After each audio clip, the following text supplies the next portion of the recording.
안녕하세요. 1학년 A반 3조 연재현, 조한이, 황희선입니다. 지금부터 기기 분석 실험 결과 보고 발표를 시작하겠습니다. 발표는 다음과 같은 순서로 진행하겠습니다. 먼저 실험 목적을 설명하고 실험에 필요한 관련 이론과 재료를 소개하겠습니다. 이어서 각 주차별 실험 과정과 결과를 해석하고 전체 실험에 대한 토의를 거쳐 참고 문헌을 끝으로 발표를 마치겠습니다. 첫 번째, 실험 목적입니다. 이번 실험의 핵심은 분광 분석법의 원리를 이해하고 UV-비스 분광 광도계를 능숙하게 다루는 것입니다. 이를 위해 저희는 세 가지 구체적인 목표를 설정했습니다. 첫 번째로 최대 흡수 파장을 찾고 몰 흡광 계수를 구할 수 있습니다. 두 번째로는 UV-비스 스펙을 구동하여 미지 시료의 농도를 측정할 수 있고, 마지막으로 분광 분수법의 구조와 원리를 알고 시료의 농도를 흡수된 빛의 양을 통해 정량적으로 분석할 수 있습니다. 다음은 실험의 바탕이 되는 관련 이론입니다. 실험을 이해하는 데 필요한 네 가지 핵심 개념을 살펴보겠습니다. 먼저 화학 분석법과 기기 분석법의 차이, UV-비스 분광 광도계의 구성과 원리, 램버트 비의 법칙, 그리고 단백질 정량에 사용되는 브래드포드 분석법과 BSA에 대해 알아보겠습니다. 화학 분석법은 용액 내 화학 반응을 이용하는 전통적인 방법으로 오랜 기간 숙련된 기술과 비교적 긴 분석 시간이 필요합니다.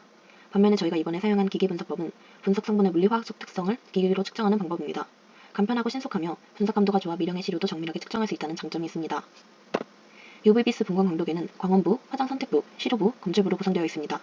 UV-비스 분광 광도계는 광원에서 나온 빛이 단색화 장치에서 특정 파장의 빛으로 분리한 뒤 시료를 통과시켜 그 빛이 얼마나 흡수되는지를 검출부에서 측정하는 원리로 작동하며 자외선 가시광선 적외선을 사용합니다. 이러한 측정 원리의 바탕이 되는 것이 바로 람베트 비어 법칙입니다. 이 법칙은 용액에서 흡수되는 빛의 양이 흡수하는 물질의 농도와 빛이 통과하는 길이에 비례한다는 물리 법칙입니다.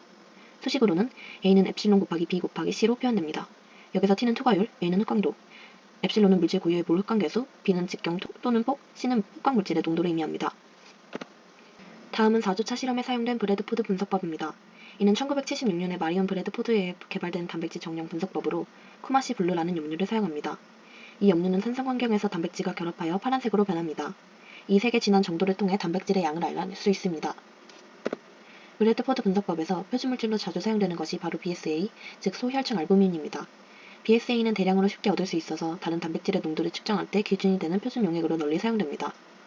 또한 정량을 위해 정확한 농도의 용액으로 판매되며 실험의 용이성을 위해 표준 용액을 농도별로 제공하는 경우도 있습니다. 세 번째 파트로는 실험 재료입니다. 이번 파트에서는 실험 기구와 시약 사용 방법 및 특성을 이해할 수 있습니다. 실험에는 마이크로 피펫, 세척통, 피펫 필러, 피펫, 비커, 부피 플라스크, 큐벳 등의 기구와 KMN54, 증류수, BSA, 브래드포드 용액, 그리고 미지 시료인 멸균 우유 등의 시약이 사용되었습니다. 네 번째로 실험 과정, 결과 및 해석에 대해 말씀드리겠습니다. 이 파트에서는 각 주체별 실험 결과 계산과 오차의 원인이 무엇인지 파악하는 데 중점을 두었습니다. 2주차 실험의 목표는 과망가니즈산 칼륨 용액의 최대 흡수 파장을 찾고 몰흡광 계수를 구하는 것이었습니다. 먼저 UV-비스 사용을 위해 기기의 전원을 켜주었습니다. 다음으로 KMN54 1000ppm 원액을 이용하여 각각 10ppm, 50ppm 용액을 희석하여 시험 용액을 제조하고 스캐닝을 통해 최대 흡수 파장을 측정하여 측정할 파장 영역을 설정했습니다. 네 번째로 블랭크셀로 기계의 0점을 조정한 뒤 희석하여 만든 용액을 기기에 넣고 흡광도를 측정하고 최대 흡수 파장에서 측정된 각 농도별 흡광도를 기록하여 몰흡광 계수를 계산했습니다. 본 실험에서 흡광도를 스캔한 결과 KMN54 용액의 최대 흡수 파장은 525나노미터로 확인되었습니다. 흡광도를 최대 흡수 파장에서 측정하는 이유는 람다 맥스에서 흡광도가 가장 높기 때문입니다. 따라서 농도가 조금만 달라져도 흡광도 변화가 크게 나타나서 민감하게 차이를 구별할 수 있습니다. 농도가 낮으면 전체 곡선이 작아지지만 람다 맥스에서는 흡광도가 상대적으로 크게 남아서 희석된 시료도 잡아낼 수 있습니다.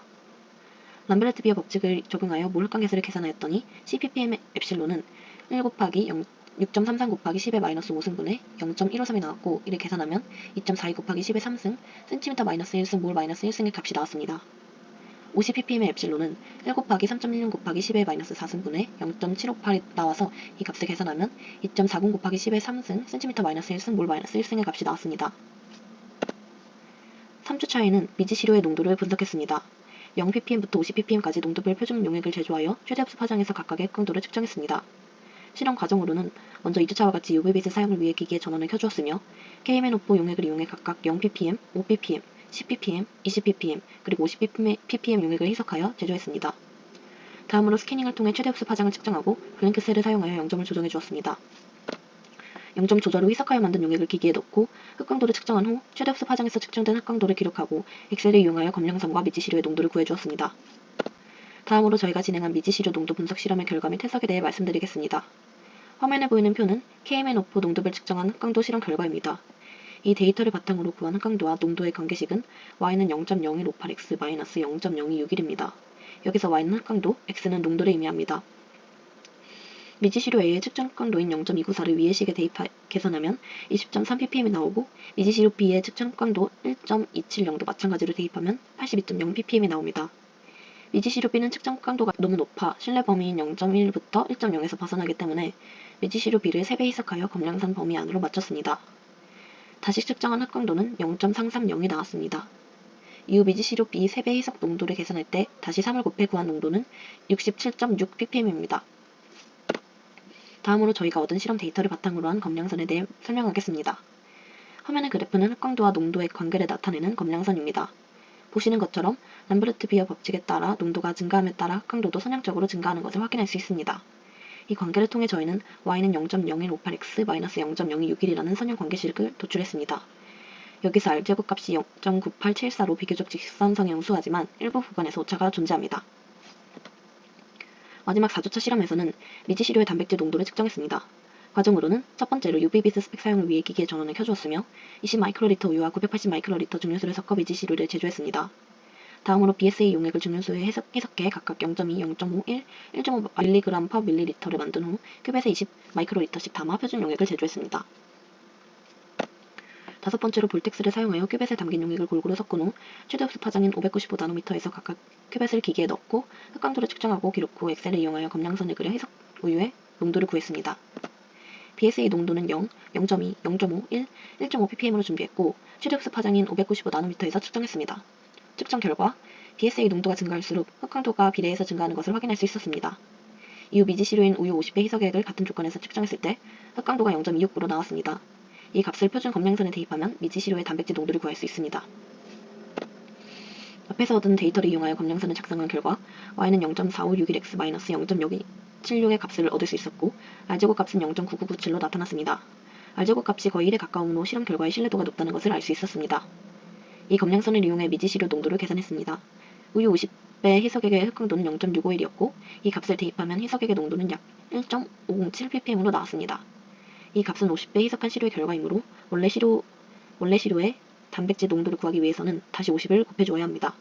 따라서 최종적으로 우유 시료의 단백질 농도는 약 75.4ppm으로 계산되었습니다. 마지막으로 실험의 오차의 원인이 무엇인지 알아보겠습니다.